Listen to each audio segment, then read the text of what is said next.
মা, তুই এখনো ঘুমাসনি? মনটা জানি কেমন করছি, তোর কোলে মাথা রেখে ঘুমাতে ইচ্ছে করছে। তুই এখন ছোটে আছিস, ঘরে গিয়ে এসো। ঠিক আছে মা, ঘুমা।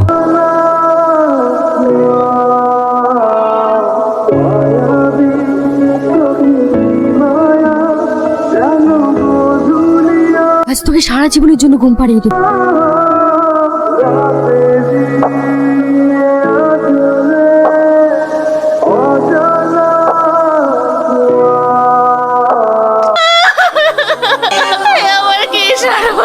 এই কি হয়েছে রে? কেন তুই শুনিস নি রিয়াজের বউ রিয়াজকে মার্ডার করে দিয়েছে?